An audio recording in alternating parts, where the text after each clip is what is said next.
یہ ریڈیو ہمالیہ ہے۔ آج ستمبر 2023 کی 22 تاریخ اور ہمارے اسٹوڈیو کی گھڑیوں میں شام کے 4 بجے چاہتے ہیں۔ اب آپ ڈاکٹر امجد ایوب مرزا سے خبریں سنیے۔ الیکشن کمیشن آف پاکستان نے اعلان کیا ہے کہ عام انتخابات جنوری کے آخری ہفتے میں ہوں گے۔ حلقہ بندیوں کی ابتدائی فہرست 27 ستمبر کو شائع کی جائے گی، جبکہ حتمی لسٹ 30 نومبر کو جاری ہوگی۔ پاکستانی مقبوضہ جموں کشمیر کے شہر کوٹلی میں بجلی کے بلوں پر ظالمانہ ٹیکسز کے خلاف عوامی ایکشن کمیٹی کا دھرنا 51ویں دن میں داخل ہو گیا ہے۔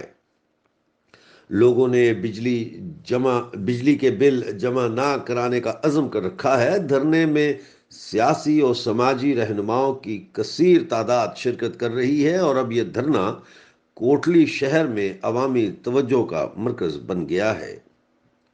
پاکستان مسلم لیگ نون کے لیڈر اور سابق وزیر اعظم پاکستان میاں محمد نواز شریف 21 اکتوبر کو لاہور ایئرپورٹ اتریں گے۔ مسلم لیگ نون لندن سے واپسی پر ان کا استقبال کرنے کی تیاریاں کر رہی ہے۔ راولپنڈی کی معروف عمارت اور سابق وفاقی وزیر شیخ رشید احمد کی رہائش گاہ لال حویلی کو سیل کر دیا گیا ہے اور اس کا کنٹرول متروکہ املاک بورڈ نے سنبھال لیا ہے۔ کہا جاتا ہے کہ یہ حویلی کسی ہندو کی تھی جو تقسیم ہند کے بعد بھارت چلے گئے اور اس پر مسلمانوں نے قبضہ کر لیا۔ کینیڈا میں خالصتان تحریک کا ایک اور اہلکار سکھدول سنگھ قتل ہو گیا ہے۔ ابھی تک یہ معلوم نہیں ہو رہا کہ دنیا بھر میں خالصتان کے اہلکاروں کو کون قتل کروا رہا ہے۔ اس سے پہلے ہردیپ سنگھ نجر کینیڈا میں قتل کیے گئے۔ کینیڈین وزیر اعظم جسٹن ٹروڈو نے نجر کے قتل کا الزام بھارت پر لگایا ہے، تاہم ابھی تک انہوں نے کسی قسم کا ثبوت نہیں دیا۔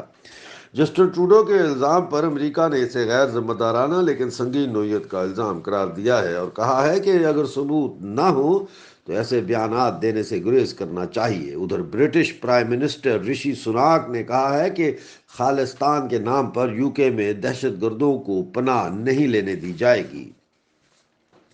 پاکستانی مقبوضہ جموں کشمیر کے دارالحکومت مظفر آباد میں عوامی ایکشن کمیٹی کی کال پر چارٹر آف ڈیمانڈ پر عمل درآمد کے لیے دھرنا دوسرے دن بھی جاری ہے۔ عوامی ایکشن کمیٹی نے عوام سے کہا ہے کہ بجلی کے بل جمع کروانے کے بجائے ان کے کیمپ میں لا کر دیں۔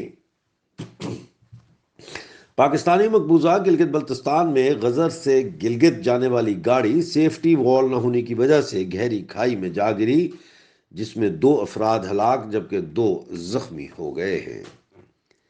پاکستانی مقبوضہ گلگت بلتستان میں لوگ آٹے کو ترس رہے ہیں جبکہ سرکاری گاڑیوں پر سالانہ 7 ارب روپے خرچ ہو رہے ہیں۔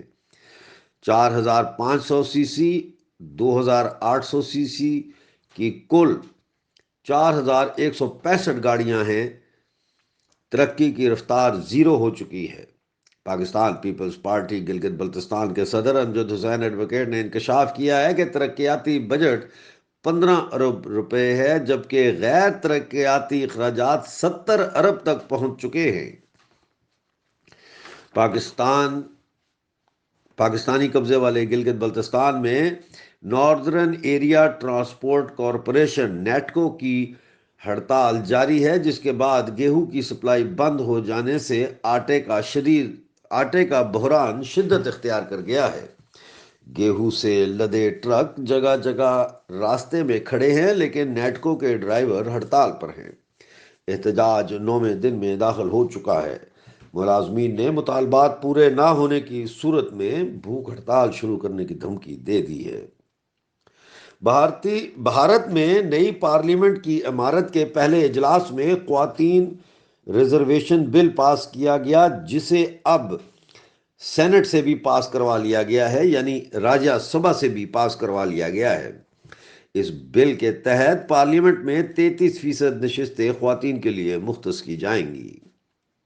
ابھی خبر آئی ہے کہ پاکستان پیپلز پارٹی نے سینٹرل ایگزیکٹو کمیٹی کے ممبر لطیف کھوسہ کی ممبرشپ منسوخ کر دی ہے۔ یاد رہے کہ لطیف کھوسہ عمران خان کے وکیل ہیں۔ مزید تفصیلات کا انتظار ہے۔ آپ ریڈیو ہمالیہ سن رہے تھے۔ اگلے نیوز بلیٹن تک کے لیے ڈاکٹر امجد ایوب مرزا کو اجازت دیجیے۔